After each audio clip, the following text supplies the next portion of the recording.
നമസ്കാരം. ഈ ആധുനിക കാലത്ത് പ്രേതാനുഭവം എന്നത് മിക്ക ആളുകൾക്കും അംഗീകരിക്കാൻ പറ്റുന്നൊരു കാര്യമല്ല. എന്നാൽ ചില അനുഭവങ്ങൾ നമ്മുടെ യുക്തിക്കും സാമാന്യബോധത്തിനുമൊന്നും ഉത്തരം നൽകാൻ സാധിക്കാത്തതുമായിരിക്കും. ഇന്ന് നമ്മൾ കേൾക്കാൻ പോകുന്നത് സുധി എന്നൊരു ടാക്സി ഡ്രൈവറിൻ്റെ അതുപോലത്തെ ഒരു അനുഭവത്തെക്കുറിച്ചാണ്. വൈകിട്ട് ഒരു ഓട്ടം കഴിഞ്ഞ് വീട്ടിലേക്ക് തിരിച്ചെത്തുമ്പോഴാണ് ഓഫീസിൽ നിന്നും അനീഷ് സാറിൻ്റെ കോൾ വരുന്നത്. ഞാൻ കോൾ എടുത്തു. എന്തു പറ്റി അനീഷ് സാറേ ഈ സമയത്ത്? അനീഷ് സാർ പറഞ്ഞു, സുധി നീ ഫ്രീ ആണോ? രാത്രി ഒരു ഓട്ടം പോകാനായിരുന്നു. രാത്രി ഓട്ടം പോകുന്നത് ഒരു സുഖമുള്ള പരിപാടിയാണ്. രാവിലെ പോകുന്നതിനും കൂടുതൽ കാശും കിട്ടും, പിന്നെ നല്ല ക്ലയൻ്റ് ആണെങ്കിൽ ടിപ്പും കിട്ടും. അതോർത്തുകൊണ്ട് ഞാൻ പറഞ്ഞു, അതിനെന്താ സാറേ, ഞാൻ പോവാം. എങ്ങോട്ടാ ഓട്ടം? സാർ പറഞ്ഞു, ഒരുപാട് ലോങ്ങൊന്നുമല്ലടാ, റെയിൽവേ സ്റ്റേഷനിൽ നിന്നും ഒരു ഫാമിലിയെ പിക്ക് ചെയ്യണം. എന്നിട്ട് അവർ നേരെ മാടായിപ്പാറ അവിടെ കൊണ്ടുപോയി ഡ്രോപ്പ് ചെയ്താൽ മാത്രം മതി. മാടായിപ്പാറ ഏകദേശം 1 മണിക്കൂർ ഓട്ടമുണ്ട്. പോകുന്ന വഴിക്ക് ഇച്ചിരി കാടുള്ള സ്ഥലം കൂടി കടന്നു വേണം അങ്ങോട്ട് പോകുവാനായിട്ട്. രാത്രിയായാൽ ഒരു തരം വെളിച്ചമില്ലാത്ത സ്ഥലമാണ്. എങ്കിലും ഞാൻ പറഞ്ഞു, പോവാം സാറേ. സാറ് ഫാമിലിയുടെ ഡീറ്റെയിൽസ് പറഞ്ഞു തന്നു. അവർ രാത്രി 11:30 റെയിൽവേ സ്റ്റേഷനിലെത്തും. അവിടെ ചെന്നാൽ മതി, ഞാൻ വണ്ടിയുടെ നമ്പർ കൊടുത്തേക്കാം. ഞാൻ സമ്മതിച്ചു. ഇത്രയും പറഞ്ഞതിന് ശേഷം സാറ് കോൾ കട്ട് ചെയ്തു. ഞാൻ വീട്ടിലെത്തിയപ്പോൾ സമയം 7 മണി ആവുന്നതേ ഉള്ളൂ. എത്തിയപാടെ തന്നെ അമ്മ ചായ ഉണ്ടാക്കി തന്നു. ഞാനത് കുടിച്ചിട്ട് കുറച്ച് നേരം വീടിൻ്റെ മുറ്റത്ത് തന്നെ ഇരുന്നു. അത് കഴിഞ്ഞപ്പോൾ വിചാരിച്ചു കുളിച്ച് റെഡിയായിട്ടിരിക്കാമെന്ന്. പിന്നെ ഞാൻ കുളിക്കുവാൻ കയറി. കുളിച്ച് വന്ന് വീടിന് മുന്നിലിരുന്നു. കുറച്ച് കഴിഞ്ഞപ്പോൾ അമ്മ ചോറ് കഴിക്കുവാൻ വിളിച്ചു. ചോറ് കഴിക്കുമ്പോൾ ഞാൻ അമ്മയോട് പറഞ്ഞു, അമ്മേ ഒരു ഓട്ടമുണ്ട്, മാടായിപ്പാറ വരെ പോകണം. ഒരു കുടുംബത്തെ അവിടെ കൊണ്ടുപോയി ആക്കിയിട്ട് തിരിച്ചു വരും. അമ്മ പറഞ്ഞു, സൂക്ഷിച്ചു പോകണം മോനെ, ആ സ്ഥലം അത്ര നല്ലതല്ല, കാട്ടുവഴിയൊക്കെ കയറി പോകുന്നതല്ലേ. ഞങ്ങൾ ഭക്ഷണം കഴിച്ചു കഴിഞ്ഞ ശേഷം അമ്മയും ഞാനും കൂടി മുൻവശത്ത് വന്നിരുന്നു. എൻ്റെ വീട്ടിൽ ഞാനും അമ്മയും മാത്രമാണുള്ളത്. അച്ഛനെൻ്റെ ചെറുപ്പത്തിൽ തന്നെ മരിച്ചു പോയതാണ്. അതുകൊണ്ട് തന്നെ അമ്മയുടെ ഏക തുണ ഞാനാണ്. ഞങ്ങൾ കുറച്ചു നേരം അവിടെ സംസാരിച്ചിരുന്നു. ഇപ്പോൾ സമയം ഏകദേശം 10 മണി കഴിഞ്ഞു. ഞാൻ മുറിയിൽ പോയി ഡ്രസ്സൊക്കെ മാറിയിട്ട് മുൻവശത്തേക്ക് വന്നു. അമ്മ ചോദിച്ചു, ഇറങ്ങാനായോ? ഞാൻ പറഞ്ഞു, അതെ അമ്മേ, ഞാൻ ഇറങ്ങാൻ പോവുകയാണ്. പോകുന്ന വഴിക്ക് ഓഫീസിലൊന്ന് കയറണം, സാർ അവിടെ ഉണ്ടാവും. 11 മണി കഴിയുമ്പോഴത്തേക്കും റെയിൽവേ സ്റ്റേഷനിലെത്തിയാൽ മതി. എൻ്റെ വീടിൻ്റെ അവിടെ നിന്ന് ഏകദേശം 20 മിനിറ്റ് യാത്ര മാത്രമാണ് റെയിൽവേ സ്റ്റേഷനിലേക്കുള്ളത്. അമ്മ ഒരിക്കൽ കൂടി എന്നോട് പറഞ്ഞു, സൂക്ഷിച്ചു പോയിട്ട് വാ മോനെ. അമ്മയുടെ വാക്കും കേട്ട് ഞാൻ വീട്ടിൽ നിന്ന് ഇറങ്ങി. എൻ്റെ വീട്ടിൽ നിന്നും ഒരു 25 മിനിറ്റ് മാത്രം യാത്ര ചെയ്താൽ റെയിൽവേ സ്റ്റേഷനിലെത്തും. പോകുന്ന വഴിയിൽ തന്നെയാണ് ബുക്കിംഗ് ഓഫീസ്. ഞാൻ ഓഫീസിന് മുന്നിൽ ചെന്നപ്പോൾ അവിടെ ആരെയും കണ്ടില്ല. പിന്നെ ഞാൻ ഒരുപാട് നേരം വെയിറ്റ് ചെയ്തില്ല.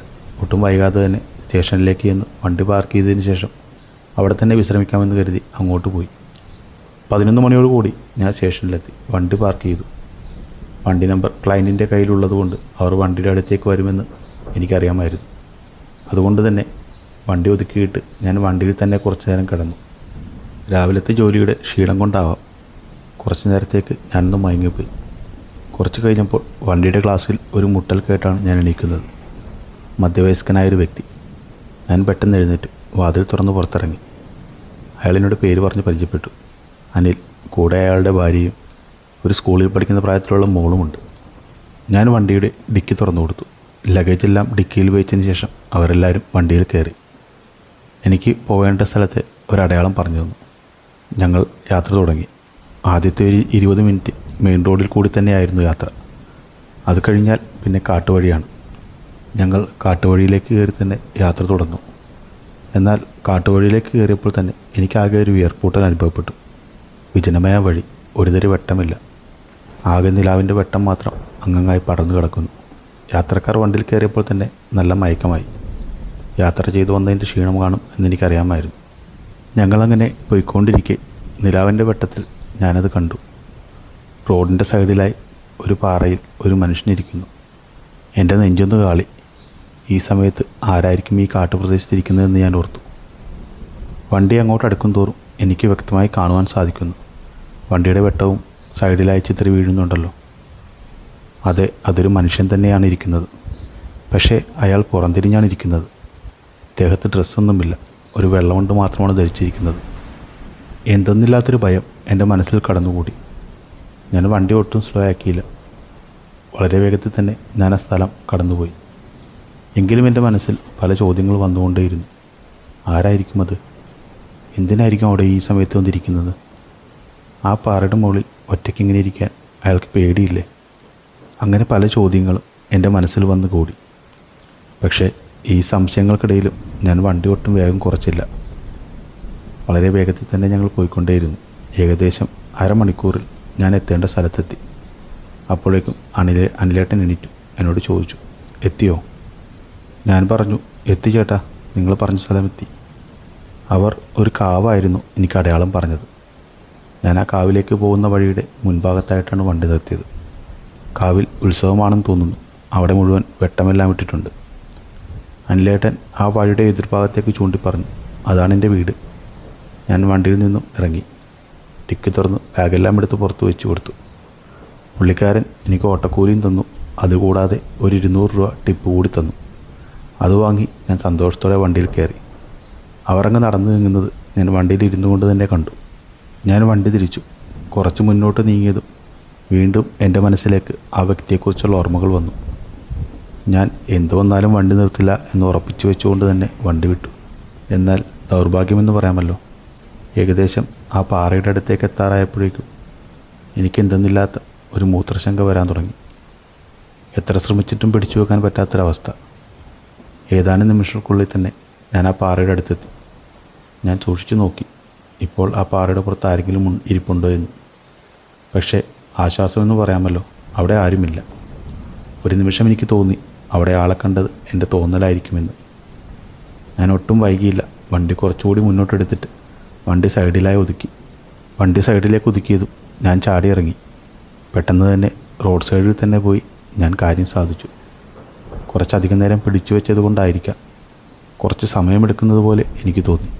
പെട്ടെന്ന് ഞാൻ നിന്നിരുന്ന റോഡിൻ്റെ സൈഡിലെ മരത്തിൽ നിന്നും എന്തോ ആടുന്ന പോലൊരു ശബ്ദം ഞാൻ കേട്ടു. ഞാൻ മുകളിലേക്ക് നോക്കി. ആ കാഴ്ച കണ്ടതും എൻ്റെ കൈകാലുകൾ മരവിച്ചു പോകുന്ന പോലെ എനിക്ക് തോന്നി. ഞാൻ പേടിച്ച് വെപ്രാളപ്പെട്ട് പുറകിലേക്ക് വീണു. എൻ്റെ തൊട്ടു മുന്നിലായി ഒരു ശരീരം തൂങ്ങി നിൽക്കുന്നു.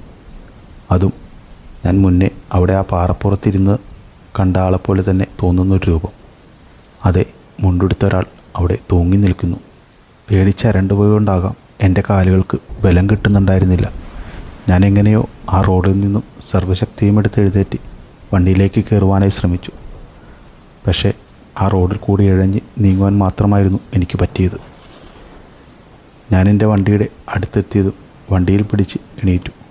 വളരെ പെട്ടെന്ന് തന്നെ ചാടി വണ്ടിയിൽ കയറി. എൻ്റെ കൈകളും കാലുകളും ഒരു മഞ്ഞുമലയിൽപ്പെട്ട പോലെ തന്നെ കിടന്ന് വിറക്കുന്നുണ്ടായിരുന്നു. കൈകളുടെ വിറയൽ കാരണം വണ്ടിയുടെ കീ അതിൻ്റെ ഹോളിലേക്ക് കയറ്റുവാൻ തന്നെ എനിക്ക് സാധിക്കുന്നുണ്ടായിരുന്നില്ല. ഞാൻ വളരെ കഷ്ടപ്പെട്ട് തന്നെ കീ എങ്ങനെയോ വണ്ടിയുടെ കീ ഹോളിലേക്ക് ഇട്ടു. വണ്ടി സ്റ്റാർട്ടാക്കാൻ ശ്രമിച്ചു. പക്ഷേ ഇപ്പോൾ വണ്ടി സ്റ്റാർട്ടാവുന്നില്ല. എന്ത് ചെയ്യണമെന്നറിയാത്തൊരവസ്ഥയിലായിപ്പോയി ഞാൻ. ഒരു നിമിഷം ഞാൻ സകല ദൈവങ്ങളെയും വിളിച്ചു പ്രാർത്ഥിച്ചുകൊണ്ട് വീണ്ടും ശ്രമിച്ചു. വണ്ടി സ്റ്റാർട്ടായി. ജീവൻ തിരിച്ചു കിട്ടിയ ഒരു സന്തോഷമായിരുന്നു എനിക്ക്. ഞാൻ ഒട്ടും വൈകാതെ വണ്ടിയെടുത്തു. ആ നിമിഷവും എൻ്റെ കാലുകൾ വിറക്കുന്നുണ്ടായിരുന്നു.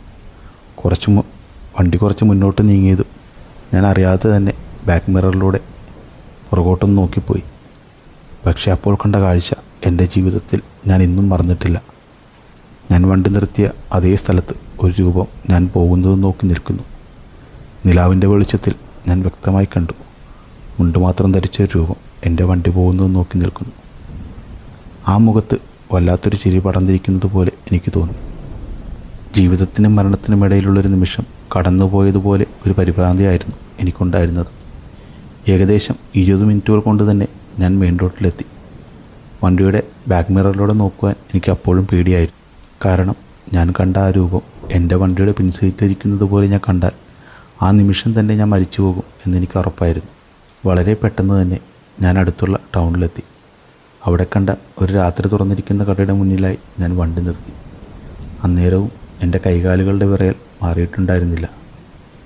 കടയിൽ കുറച്ച് ആളുകളെ കണ്ട ധൈര്യത്തിൽ ഞാൻ പിൻസീറ്റിലേക്ക് മിറർ വഴി നോക്കി. ആരുമില്ല. അതൊരാശ്വാസം തന്നെയായിരുന്നു. കുറച്ചു നേരം വണ്ടിയിൽ തന്നെ ഇരുന്ന് ശരീരമൊന്ന് നോർമലായതിനു ശേഷം ഞാൻ പതിയെ വണ്ടിയിൽ നിന്നും ഇറങ്ങി. അപ്പോൾ സമയം 2:30 ആയിരുന്നു. അത്രയും സമയം പോയത് ഞാൻ അറിഞ്ഞതുപോലും ഉണ്ടായിരുന്നില്ല. ഞാൻ സാവധാനം ആ കടയിൽ കയറി ഒരു കട്ടൻ ചായ കുടിച്ചു. എന്നിട്ട് നേരെ വീട്ടിലേക്ക് തിരിച്ചു. ആ യാത്രയിലും വീട്ടിൽ ചെന്ന് കിടക്കാൻ പോകുമ്പോഴുമെല്ലാം എൻ്റെ മനസ്സിൽ ആ രൂപം മാത്രമായിരുന്നു. ആ ഭീകരമായ ചിരി അതെൻ്റെ മനസ്സിൽ നിന്ന് പോകുന്നുണ്ടായിരുന്നില്ല. എങ്ങനെയോ കിടന്നു കുറേ നേരങ്ങൾക്ക് ശേഷം ഞാൻ ഉറങ്ങിപ്പോയി. പിറ്റേ ദിവസം അമ്മയുടെ വിളി കേട്ടാണ് ഞാൻ എണീക്കുന്നത്. അമ്മ എൻ്റെ കട്ടിലിൽ എന്നോട് ചേർന്നിരിക്കുന്നു. എൻ്റെ നെറ്റിയിൽ കൈവച്ചുകൊണ്ട് അമ്മ പറഞ്ഞു, പനിയുണ്ടല്ലോ എന്ന്. അപ്പോഴാണ് എനിക്ക് തോന്നിയത് എൻ്റെ ശരീരമാകെ തളർന്നു പോയിരിക്കുന്നു, പനി പിടിച്ചിരിക്കുന്നു എന്ന്. 2 ദിവസമെടുത്തു എനിക്ക് ആ പനി മാറുവാനായിട്ട്. അതുവരെ വർഷത്തിൽ 2 പ്രാവശ്യം മാത്രം അമ്പലത്തിൽ പോയിരുന്ന ഞാൻ ഒരു സ്ഥിരം ക്ഷേത്ര സന്ദർശകനായി മാറിത്തീർന്നു. കൂടാതെ അമ്പലത്തിൽ നിന്നും പൂജിച്ചു തന്നൊരു ഏലസും ഞാൻ എൻ്റെ കൈകളിൽ കെട്ടി. ആ അനുഭവത്തിന് ശേഷം ഞാൻ ഇന്നുവരെയും രാത്രി ഓട്ടം പിടിച്ചിട്ടില്ല. അതിനുള്ള ധൈര്യം എനിക്ക് വന്നിട്ടില്ല എന്ന് തന്നെയാണ് സത്യം. കാരണം എനിക്ക് ഉറപ്പുണ്ടായിരുന്നു, എൻ്റെ അമ്മയുടെ പ്രാർത്ഥന കൊണ്ട് മാത്രമായിരിക്കാം ഞാൻ അങ്ങനെ ഒരു കാഴ്ച കണ്ടിട്ടും മനോനില തെറ്റാതെ ഇരുന്നതും എൻ്റെ വണ്ടി എങ്ങും ഇടിക്കാതെ തന്നെ ഞാൻ തിരിച്ച് വീട്ടിലെത്തിയതും. ഇന്നുവരെയും ഈ അനുഭവം ഞാൻ ആരോടും പറഞ്ഞിട്ടില്ല. എന്നാൽ ഇന്നതെനിക്ക് നിങ്ങളോട് പങ്കുവെക്കണമെന്ന് തോന്നി. നമുക്ക് നേരിട്ട് അനുഭവം ഉണ്ടാകുന്നതുവരെയും ഇതുപോലെയുള്ള മറ്റുള്ളവരുടെ അനുഭവങ്ങൾ നമുക്ക് വെറും കെട്ടുകഥകളായിരിക്കാം. എന്നാൽ ഇന്നെനിക്ക് നല്ല ബോധ്യമുണ്ട്, നമ്മളറിയുന്നതിലും നമ്മളുടെ യുക്തിക്ക് മനസ്സിലാക്കാൻ പറ്റാത്തതുമായ ഒരുപാട് കാര്യങ്ങൾ തന്നെ നമുക്ക് ചുറ്റുമുണ്ടെന്ന്. ഇതുപോലെയുള്ള യഥാർത്ഥ പ്രേതകഥകൾ കേൾക്കുവാനായി ഞങ്ങളുടെ ചാനൽ സബ്സ്ക്രൈബ് ചെയ്യുക. കൂടാതെ നിങ്ങൾക്കും ഇതുപോലെയുള്ള അനുഭവങ്ങൾ ഉണ്ടെങ്കിൽ ഞങ്ങളുമായി പങ്കുവെക്കാവുന്നതാണ്. ചാനലിൽ കൊടുത്തിട്ടുള്ള മെയിൽ ഐ ഡി വഴി നിങ്ങളുടെ ഭയാനക അനുഭവങ്ങൾ ഞങ്ങളിലേക്ക് എത്തിക്കുക. നല്ല അനുഭവങ്ങൾ അതിൻ്റെ തനിമയോട് കൂടി തന്നെ ഞങ്ങൾ ആവശ്യമായ മാറ്റങ്ങൾ വരുത്തി ചാനലിൽ ഇടുന്നതായിരിക്കും.